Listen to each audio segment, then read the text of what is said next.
to the fact that Ghana has had 8 successive elections and 4 government changeovers between 2 major political parties.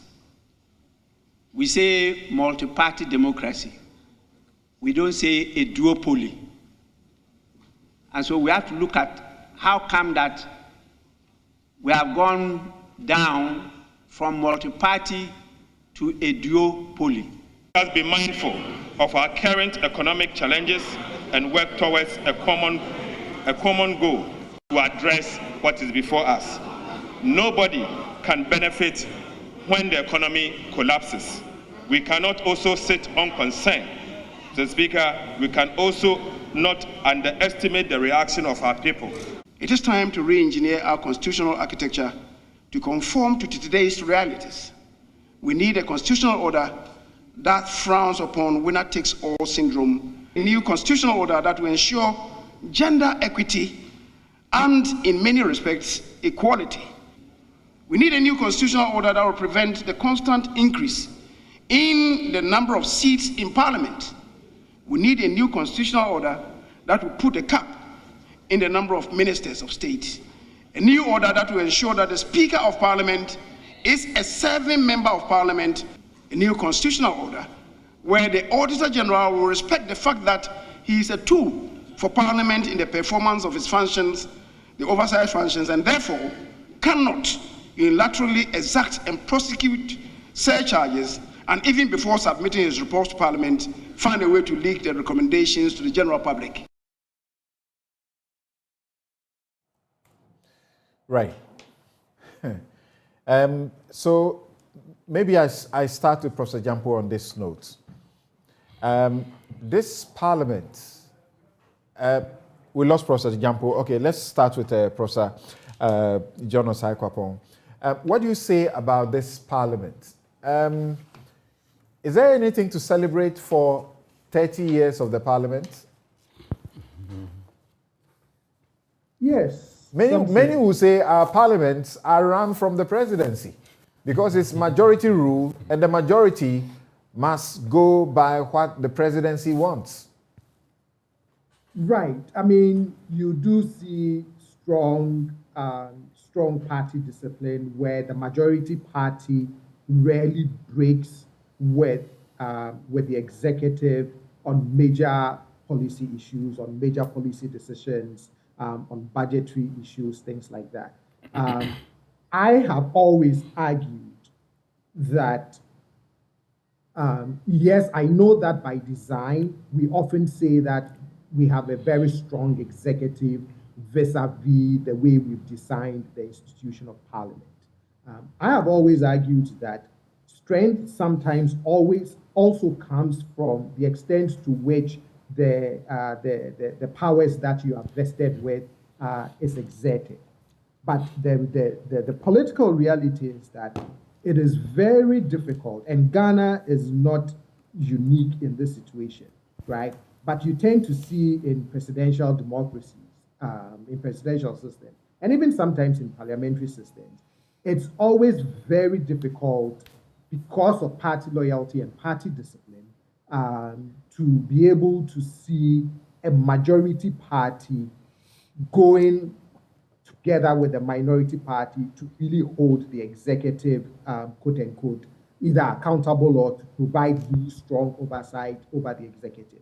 I mean, it has to take something egregious on the part of the executive to be able to mobilize an entire institution of Parliament to want to exert those oversight functions. But other than that, yes, you would always see that locking step between the majority that controls Parliament and the executive. But does it mean that the entire institution of Parliament, therefore, is not a necessary configuration in our democratic system? I wouldn't say that. I mean, if for nothing at all, they've passed very important legislations over the last 30 years that have shaped the way we do business, we do government work, the way we conduct all manner of things, in society. So on the legislative part, important laws have been passed under this parliament over the last 30 years. I think that what you don't see is that strong oversight of parliament, from parliament, of the executive. And for me, I think that would only happen under two scenarios. What we are seeing now, which is a very closely divided parliament, and therefore you see more of that, or under a scenario where the executive is controlled by one party and parliament is controlled by a different party. Because even if you look at the research, you tend to see more oversight of the executive when you have split government than when both parties control. As a researcher and someone in the civil society space, are you excited about this parliament? A parliament that, as you say, is divided right in the middle, and even with the support of the majority of the so-called majority, cannot impeach a minister. This parliament, when it happened, generated a lot of, hope and excitement among, people like me, right? And it was even reflected in Afrobarometer, the kinds of things that people expected to see from this parliament. But there also has to be something institutional, right? Because if you look at the thresholds that have also been set for things like an impeachment to occur, it takes a certain number of votes. And so if you look at the issue of partisanship, if you also look at the issue of party loyalty, then even with your numbers, you would always need people from your quote-unquote opposing side to help you, exact, some of these powers or to do something like an impeachment. Which is why I say, in my observation, it has to be something like really egregious, right? Both sides would have to agree that, look, as for this one, there's no way we can turn, a blind eye to it. A clear example is the Nixon impeachment in the US, right? That you actually had people from the Republican Party who said to him, look, Mr. President, this has just, crossed some line. And I think unless you can build consensus around some of these very, the parliamentarians from both sides will have to be able to say, okay, as for this one, we would have to put our partisan differences aside. We'll have to put party loyalty aside and deal with it. When are we ever going to get them to do that? Because that is where people are worried. Where there's an issue, where you can clearly see that this is what their constituents want them to do, and yet they cannot give their constituents that result because they cannot exercise independence of, action and mind. We are going to get there if the voters in constituencies begin to, quote unquote, punish MPs who they believe have not been really representing them, or at least doing the things that they expect them to do. You would see some of that reflected from, in the research that Professor Usumensa did, I think it was in 2018, that looked at Parliament. If you look at some of the sentiments that Ghanaians expressed in that research, it would actually come as no surprise to you the way the party primaries for parliamentary elections turned out and how the 2020 parliamentary election also played out, right?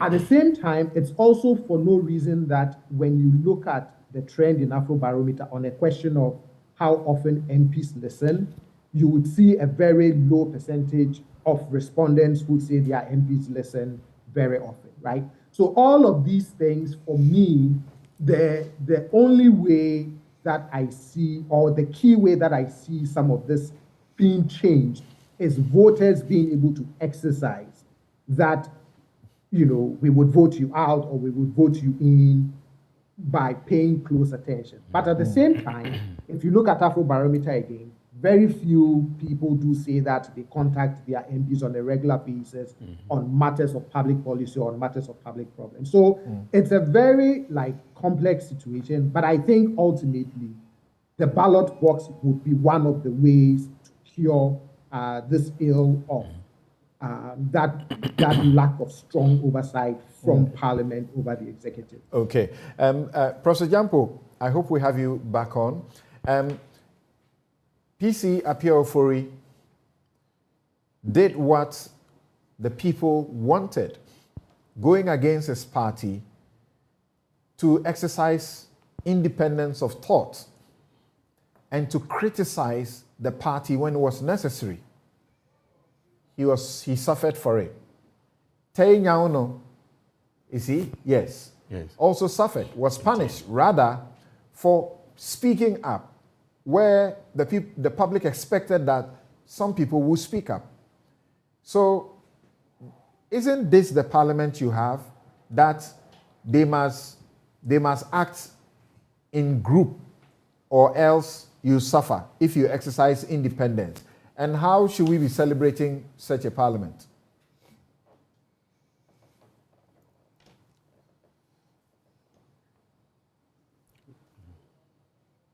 Hello, Prof. Jampo. Oh, hello, Samson. Right. Yes, please. Yes, so my question was, do you think our parliament, the individual members who get voted on their individual ticket, so to speak, even though they come under a party, to the effect that they are not able to exercise, individual independence of mind and thought, is there something to celebrate about the parliament? Well, over the week, I gave an assessment of parliament, and I felt that if you ask me to score them, I'll just give them 3 over 10, and some people came for remarking. So 3 over 10? Yes, I increased it this morning to 3.5 over 10. You see, you cannot do any meaningful assessment of parliament without appreciating their role. The function of every parliament all over the world is, there are 4 functions. You're talking about representation, legislation, oversight, responsibility, and then controlling the public purse. 4. Your question that you asked borders on representation. Now, when we talk about representation, essentially, we are talking about acting in a manner responsive to constituent interests. And who are the constituent interests? Who are the constituents whose interests members of parliament or individual members of parliament must act to satisfy? It's a tripod. First of all, you are talking about those who elected them. Those are the constituency. Their interests must be projected and must be represented. Number 2, national interests must be represented and protected. Number 3 is the partisan interest. So constituent interest, national interest, partisan interest. From 1992 up to now, it appears that members of parliament have sought to protect more of parties' interests to the neglect of constituent interest and national interest. And so if you are asking me to rate them in terms of their representative function, then they have not performed so well. It appears that the political parties outside parliament, or the parties to which they belong to, wield a lot of influence and want to control these individual parliamentarians more than their constituents should do. And that's how come oftentimes when there's going to be parliamentary elections, MPs who have not done so well in projecting the interests of their constituents will go there begging, and then will have their support, will have support from other members of leadership from other political parties going there to be begging. If you have been able to serve your constituent interests well, then if you are going to seek re-election, you don't need people to go beg for you. And so in terms of representation, they've been abysmal. If you look at legislation, until recently, Justice D.F. Annan has given, I think, interpretation of Article 106 or 108 of the Constitution that says that every bill that has financial implication must come from the executive. And so, given that implication, given that interpretation, there was a serious frustration on the introduction of private members' bill. And so all the bills were coming from the executive arm of government, and then they were passed into law. Parliamentarians were in it. But recently, I believe during the days of Professor Michael Quay, my teacher and my mentor, the floodgates was open, and so many private members' bills, I'm told, have been introduced, and that is a plus for the members of parliament. If you talk about oversight responsibility of the powers of the executive, again, parliament has been very abysmal. You see, parliament is supposed to operate as a countervailing authority to the powers of the executive. Countervailing authority here simply means power must be in existence to counter the exercise of power. Now, the practice where we appoint members of parliament as ministers, hasn't really helped. People want to refer to it as a hybrid system. Hybrid is an agricultural terminology. You call it neo-presidentialism. Members of parliament are appointed as ministers. Now, once you appoint a member of parliament as minister, it becomes difficult for the minister to go to parliament, to go and oppose and subject whatever is emanating from the executive arm of government to rigorous scrutiny. And so they go and then they simply, it. But don't forget that there are also members of parliament whose party is in government and who are not appointed as ministers. They also see that the more they shout, the more they improve their chances of being appointed ministers in the event of a reshuffle. And so they shout, the most, even than the members of parliament who are also ministers. The third challenge with respect to this has got to do with the fact that until recently that we got a hung parliament, many of the ministers who are also MPs are oftentimes caught working at the various ministries. And so they find it difficult to attend to parliamentary business. And you remember, speaker after speaker, maybe it's just a recent one who is not complaining, but speaker after speaker was always complaining about lack of quorum, their inability to form quorum and all that. So these things tend to weaken the functioning, of parliament. The last rule is their control over the public purse. Oftentimes, again, from 1992 up to now, it's only recently that the minority group was able to suspend the quick passage of budget, which eventually even got passed. But the point is that they have approved every budget that has been presented to them. Sometimes even they themselves do not have resources, and they are not able to make enough case to ensure that the budget is passed and included, many resources are included to even improve the working of parliament, as an institution. And so if you put all these together, if you look at all these functions of parliament, the four main functions of parliament, and you compare it to what they have actually done on the ground, well, they haven't scored zero. But I think that they have not lived up to expectation. I was expecting that even the hung parliament that we have now would live up to a certain expectation. But it appears that this hung parliament is also now filled with people across the divide who give hope to Ghanaians, but then they don't live according to the hope that they shape up, in the hearts of Ghanaians. You remember, during vetting of some ministers, you had a minority group coming to say that, no, we vetted them. We do not think that they have what it takes to serve as ministers. We are not going to approve of them. When it came to voting, they did it. They voted contrary to their position. You look at the majority side. Recently, they came out, about 80 or close to 90 of them came out openly to say that they do not support the continuous existence in office of Mr. Ken Ofori-Atta. They came out publicly. But now, I don't know what has happened to them. They do not even want to be associated publicly with that kind of cause. I don't know. And so all these things feed into their functioning, and if you ask me to judge them or read them. Okay, so they are here. They are here. Two of them are here, and I've been listening to you.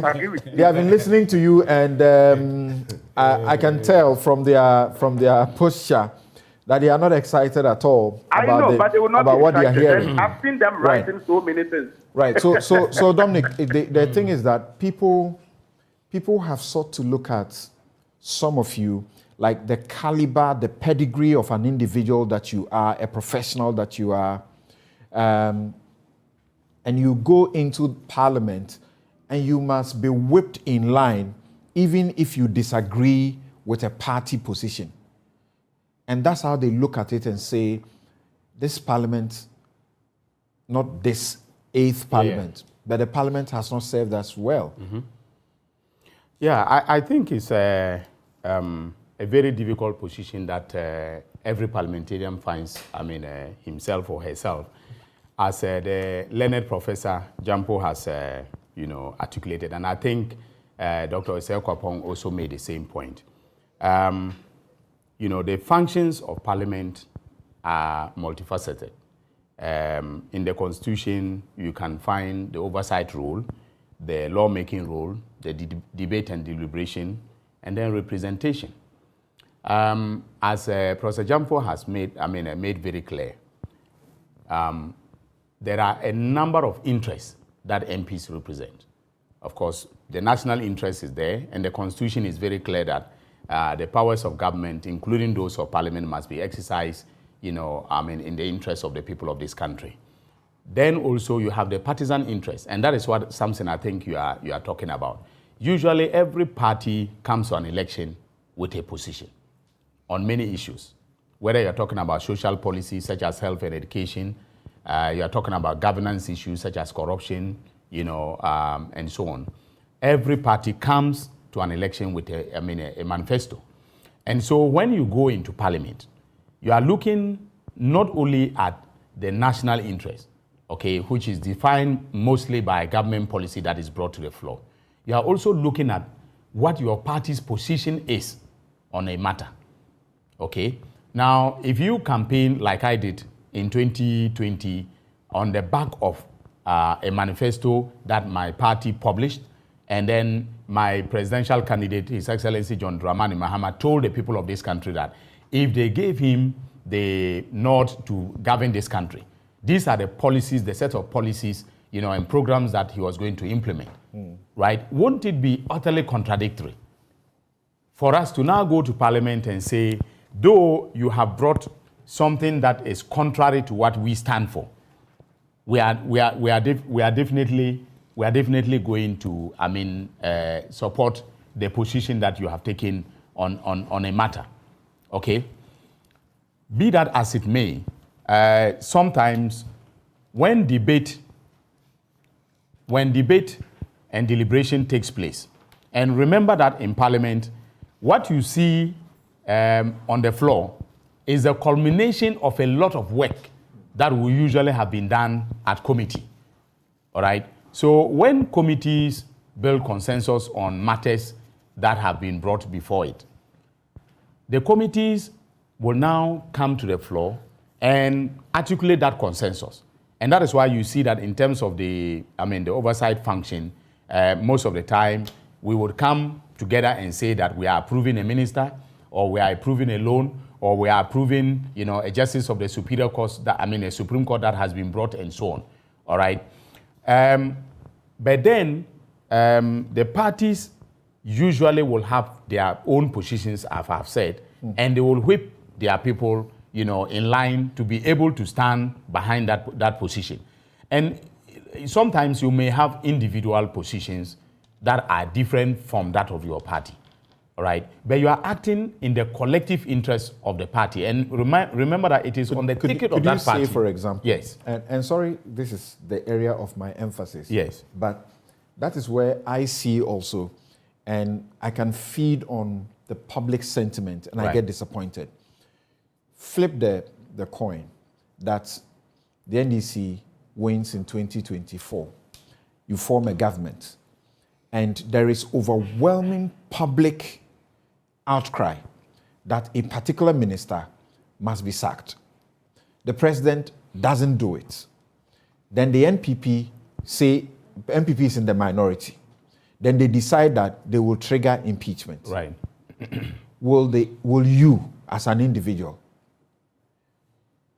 step out of the group and join the NPP, give them your vote and support to impeach such a person? That will depend on the circumstances, right? Now, remember that the executive branch of government, the president will have the full complement of information on that particular minister. Also remember that the parliamentarians, whether from his, the minister's side of the House or from the minority side, will also have information about why that minister should continue or not continue in office, all right? And I think that it is that information that will inform my personal decision whether or not to go with, the crowd, okay? I'm not just going to say that because maybe there is, and sometimes something, the problem in this country is that when we say that there is overwhelming public outcry against, let's say, the continuance in office of a minister, all right? Have we done any empirical research to be able to say that, 70% of Ghanaians think that the Honorable Ken Ofori-Atta must leave office? Okay, most of the time we don't have that kind of concrete information, all right? So whatever is echoed in either mainstream or social media is what we take as reflective of public preferences as far as the issue is concerned. So yes, if I have the full complement of information and I know and I'm convicted that that minister should not, I will depart from my party's position. If you were in the majority and the NPP were in the minority and complained, like you did, yes, about the performance of the minister, the expenditure that you said had not received parliamentary approval, let's say, for example, the cathedral issue. Right. Would you have joined the minority? Yes, I would have. On a question of principle? I would have. And you can mark the space. If anything ever happens like that in my party, I would join the minority in voting against it. At the risk of losing my seat, I would do that. Habib, you are supposed to hold the executive to check. You actually are responsible for the public purse. But people don't see it that way. It does appear you actually, even as parliament, you get crumbs. The speaker has been complaining that the budgetary allocation to parliament and had to find a way to sort of blackmail or force the executive to allocate a certain amount to parliament. Yes, Samson, if you are going to assess parliament and the performance of members of parliament on this basis, you definitely fall short of the general picture. We go through a lot in parliament to be able to realize and support government on its policies and its programs. Like my senior brother was saying, if you look at how members of parliament go to parliament or gets to parliament become a problem. One, you are sponsored by a political party. The political party have a manifesto. So definitely if the political party is going to implement its manifesto, you cannot seem to say that you will not support it. And political parties also whip their members to toe in a certain direction. Recently, you saw that the NDC issued a statement to say that the ministers that have been replaced by the president, they should reject all of them. So it means that in this direction, whether the person is very intelligent, he's qualified, he is able to do, but because their political party is saying that no, they will say no to that, based on the reasons that they are given. But at the moment, if you look at the parliament... Before that, your general secretary issued a statement and said, don't do this Ken Ofori-Atta thing. We are not going to have you do it. And you had to fall in line. Yes, what the statement our General Secretary raised, our issue was in respect to the fact that the minority had filed a motion of censure. And I have said it on your show before that it was a scam, the motion of censure, because you don't have the numbers to pass a motion of censure while filing. And do something in principle. Definitely, I make a statement. I disagree. Did you just say that the motion of censure was a scam? It was a scam because you don't have the numbers. Did you have the numbers? You don't have the numbers. Hope that the so debate, you see, you cannot rely on us. We are all in opposite side. And we have never said that we are going to cooperate with you on your motion of censure. I think you have to ask him. You have to ask him to withdraw the No, withdraw what? Did it go anywhere? It was not a scam. It was because we were convinced that bringing it to the floor, okay, we would be able to convince some of your members to join us to get the 2/3 majority required. No, how can you rely on an opposite party? But even if you don't get their support, yes, you have made a statement on principle. Yes. And the Ghanaian people are aware that this is the statement you have made. That is so. So I think his interpretation you should allow him to. No, but to say it's a scandal, it's scandalous. Completely, because the point is that the point is that you cannot rely on us. Why not? Did we give you our buy-in? We didn't. Do you have the numbers to be able to pass a motion of censure? Does the minority have the number to pass a motion of censure? We did not have that. So what is not because you don't have the number doesn't mean you shouldn't do what you are empowered by law to do, try to do. Samson, you see, the parliament that we are, it is clearly defined and political sizes and how things are being done. We had come earlier on, even though it is something that is not more there, we have abandoned it, to say that the finance minister, we wanted him out.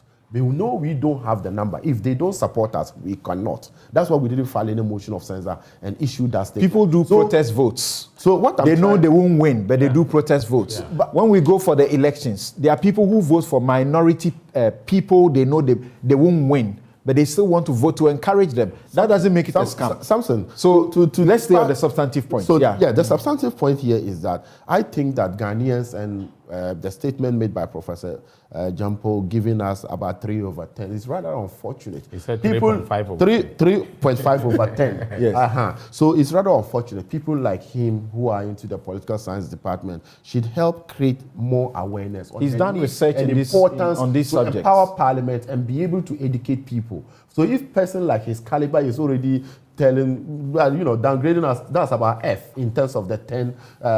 It's rather unfortunate. This parliament, especially under the Fourth Republic, but he has given you the basis for his grading. For 30 years, have done a lot. We have seen transition of different government without a problem. We have seen that different speakers have come without a problem. Laws have been passed, have been amended. We have been able to do a lot. At least we deserve better. And if you look at the celebration of the 30 years under the Fourth Republic, you can see that a lot of things has happened. Time have changed. Now we have MPs now having our offices. We have MPs now having research assistants who will be able to help us to be very effective in what we are doing. We have moved from the era of us working from the booths of our cars to the era where we have our offices to be able to do well. And it is also in the banner that we are discussing in Parliament as part of our oversight and decentralizing our issues to be able to get offices for members of Parliament in their constituency so that they will be in touch with the people. So I think that, yes, there are still a lot of things to be done. People are arguing and advocating that they should be separating of powers completely from the legislature and the executive. Yes, other jurisdictions have practiced that. And I think that if you look at it, it has its own positive and negative in terms of separating it. I think the Third Republic Republic, it was separated. It was separated. Yes, in the Third Republic, it was separated. Yeah. But you visit other countries too, and they have it. 100%, if to be a member of the executive, you must be a legislator. Yeah. Right. And something we need to take a break here, but there was something Chairman was saying, and I want you guys to give me, just a 30 seconds response to it. Okay. We must stop increasing the number of seats in Parliament. It's absurd. You agree? I agree, absolutely.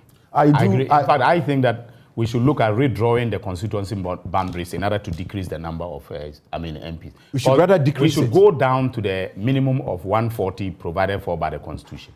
That's what I really? think. Yes. Yeah, I also share the same view, but I also think that a lot of things, especially with the Constitution, not only members of Parliament, we need to be able to know even the Supreme Court and some of the other things. How many judges? We should be able to say that. How many members of Parliament do we need? Not just that when a district is created, then a constituency is created. Automatically created. We should be able to cap it. And when we cap it, there will be proper representation. Okay. But having a large number is also affecting the public purse.